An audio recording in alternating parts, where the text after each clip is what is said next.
Hey friends, it's Kirsten and thanks for joining me again for another video.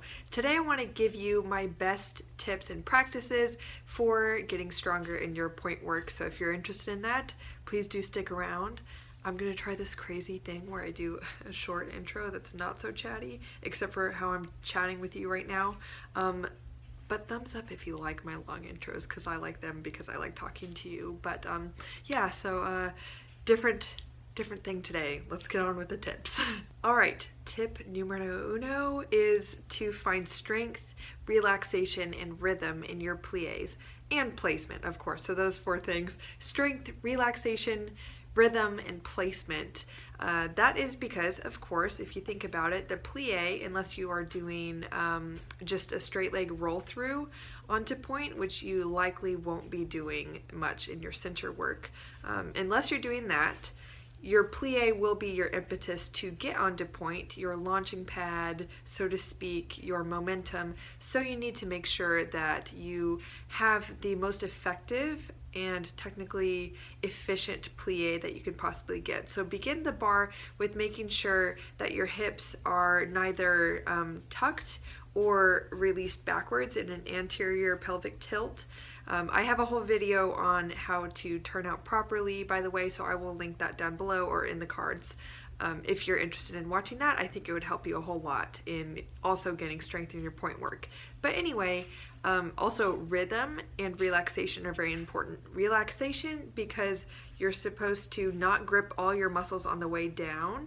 There is a sense of relaxation in plie that allows you to both feel a stretch and also a rebound to go up into your next piqué or releve or what have you. And I say rhythm because no matter what rhythm you're dancing to, the plie will always have this moment where, unless you're doing some sort of adagio type quality movement, it's going to have a down up and up, something like that. So it's hard to explain without showing you on video. I'm sorry I'm not giving you an actual demonstration, but the more you investigate and experiment with the way you use your pliés to get onto point, the more you will find that this is true. There is a rhythm and a relaxation to it, as well as a necessity to be strong and very placed in your pliés so that when you get on point, you can effectively balance your weight over that tiny little box.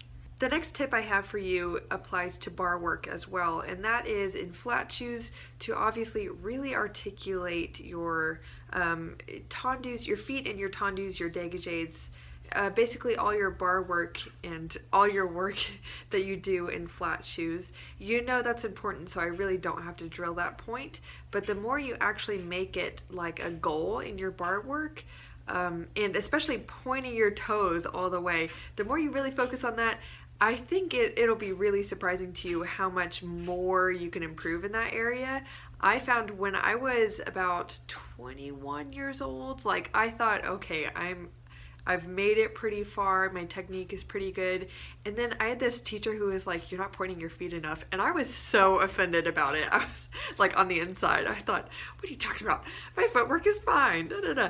And then so I started working on it more, and then I realized that my footwork did actually have further to go. So if you focus on the strength of your foot in each tendu and like really pointing at max capacity, that will serve your point work for sure.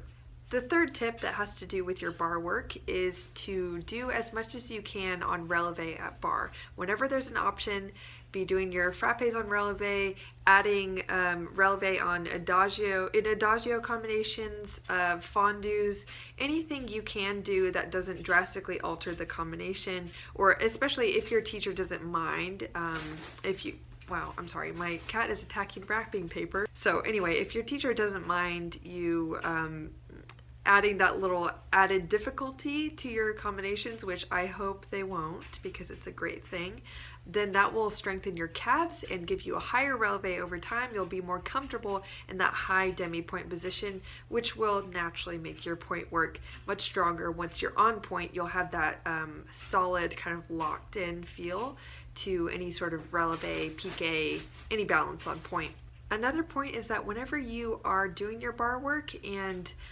whether you're doing releves or you're working on demi-pointe in flat shoes or in pointe shoes, you need to focus on really feeling this lifted energy in your whole body, and especially, most crucially, at the hip where your rotators are. And again, I explain the anatomy of the muscles that rotate your legs in the video about turnout, so that'll be linked. Please do check it out.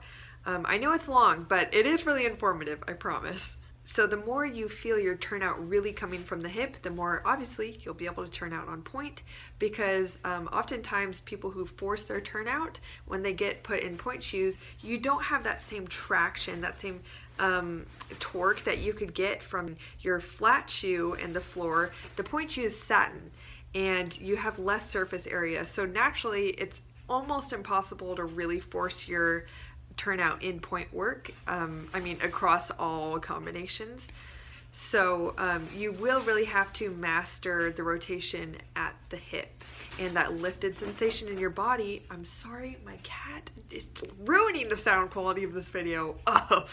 Anyway, thank you for your patience in that. So yes, the lifted feeling and energy in your body will allow you to feel lighter on pointe, and eventually it will also help you to have a more smooth roll down from the top of your releve position. Now here is a tip that is a bit more of like a good practice to follow. I would say try wearing some softer pointe shoes that have been well broken in at the bar 1 to 2 times a week. More if you feel so inclined. Obviously don't like add all that in at once, as in addition to, you know, doing center on pointe and all those things. You don't want to overload your body and then risk injury if your technique is not able to sustain that level of challenge. But at least do start with 1 to 2 days a week just doing bar work in your softer pointe shoes. That will really help you feel the articulation, and the more practice you get, the more you're gonna get that sensation that the shoe is really molded to your foot, which is super ideal, because then when you start jumping and doing lots of things where it's harder to point your feet, all that strength in the practice and your level of comfort in your pointe shoes will really pay off in those challenging skill sets. And as far as wearing pointe shoes in center, I would recommend working your way up to at least doing 3 days a week. If you're trying to get to the the professional level of technique in dancing, I would definitely recommend that you are wearing your pointe shoes in center work at least 3 times a week, if not 4 or every day.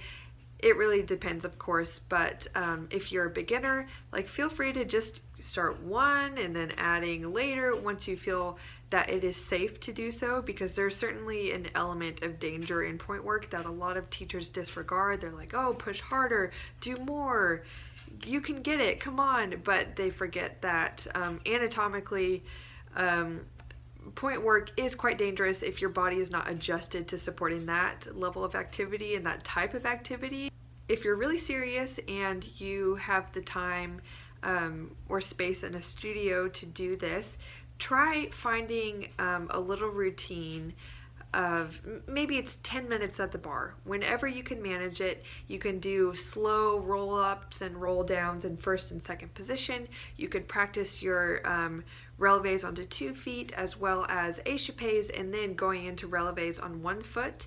I do eventually want to do a video on like all about deconstructing a proper releve in pointe work, but I am definitely in the camp that believes a true releve, not a rise, let's say this is my heel and these are my toes. A rise would roll up to where the toes were. A releve does a plie and spring up, so I call it a spring releve, where the toes were once there and they actually come where the middle of the foot once was. I think that is crucial, and it is the most useful releve to practice in your bar work. And because it transitions into center work so well. Think of it, you would never do 32 fouettes and expect someone to go from the heel to the toe, from the heel to the toe. Ideally, you should be able to do fouettes on a dime, you know? I mean, not literally on a dime, but in a very small space. If you're doing it perfectly, you wouldn't move at all, and that comes from a spring releve. Your body will naturally do it if it knows that it's not supposed to move. So practice that work at the bar, that spring releve I was talking about. It is really important. And to get down from it, by the way, there's a little release that happens, like almost and you're back down, like a little breath in the air. It's hard to explain, and it might sound crazy if you've never tried it, but believe me, pre-professional schools are usually preaching it. That is how it's done. So anyway, I launched into that, but I really meant to say you can be doing your slow rolling up and rolling down, articulating through those shoes.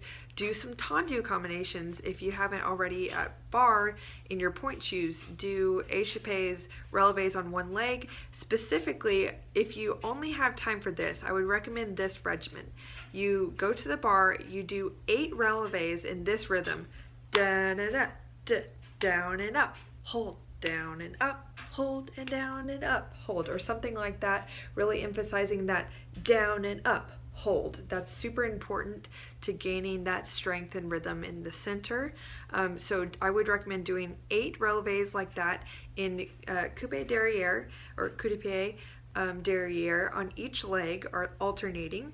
So you do 8 on the right leg, 8 on the left leg. Do the same thing in passe derrière, or sorry, retiré derrière. I'm so used to saying passe because that's how I was trained, but it's really retiré. Unless you're actually passing through, that's a passe. Making sure that your pelvic placement does not change at all, that you don't have a crease at the front of the hip and you're bending over the bar. Don't do that at all. If you can't manage a proper technique, just practice as much as you can in the number of releves that is possible without compromising your technique. But ideally, you'd be doing 8 in coup de pied derrière on the right leg, 8 on the left leg, same in retiré derrière on the right leg, then on the left leg. Then move into a low-ish attitude position. You can experiment maybe at a 45-degree angle or 90 degrees, no higher than that. Practicing your releves in that position, in which the hips will be slightly tilted forward to accommodate that leg going backwards. So 8 on each leg, and then in arabesque on each leg, 8 on each leg. Also, if you do 32 consecutive releves in coupe, or, well, yeah, I would recommend in coupe, on each leg in the center, you can turn on some coda music and just bang out 32 releves in coupe on one leg and then the other. That will take some time to build up to that level, but I think once you get there, it'll keep you at a really good level of strength. The last point I'll mention is about your transitions. This isn't all about feeling strong once you're on point, but also coming off of point. Usually the way a dancer comes down onto point with whatever level of control they have is the measure of how strong they are in their point work. You want to make your transitions seamless. You want to be able to not slam back down on your heel and have like a really choppy movement coming down from point. You want to be able to have enough strength to roll down through demi-point down to flat. Obviously this could happen slowly or quickly. It depends on the combination and the tempo, but if you can have a quality in which you feel like you're kind of floating between movements, you're seamless, your weight is forward, so to speak, over your legs instead of you always falling backwards, because anytime you're falling backwards, your heel is going to drop and kind of have that jolting quality. You won't be able to roll through if your weight is always backwards. If you're forward, the natural inclination will be to have more of a roll through movement to your point work. It'll also lead to better balance and all these things. But anyway, my main point is to really focus on your transitions, on rolling through, especially in the center. One thing in bar work that will help you is if you are doing fondue combinations on releve and you really focus on having that melting quality getting back down from a releve. So say your leg is out and you come back in into that fondue and present, and in and present into the next position. That sort of control and the emphasis on a slow kind of melty coming down, that'll help you not just in flat shoes and to develop greater calf strength, but it'll certainly help you in your point work. So with that, I will finish the video. Thank you so much for watching. I hope you enjoyed it. Please give me a thumbs up if you did. Subscribe, hit the notification bell. Support me on Patreon if you are so inclined. Thank you so much to my current patrons. I really appreciate you all, and I will see you guys next time. Bye!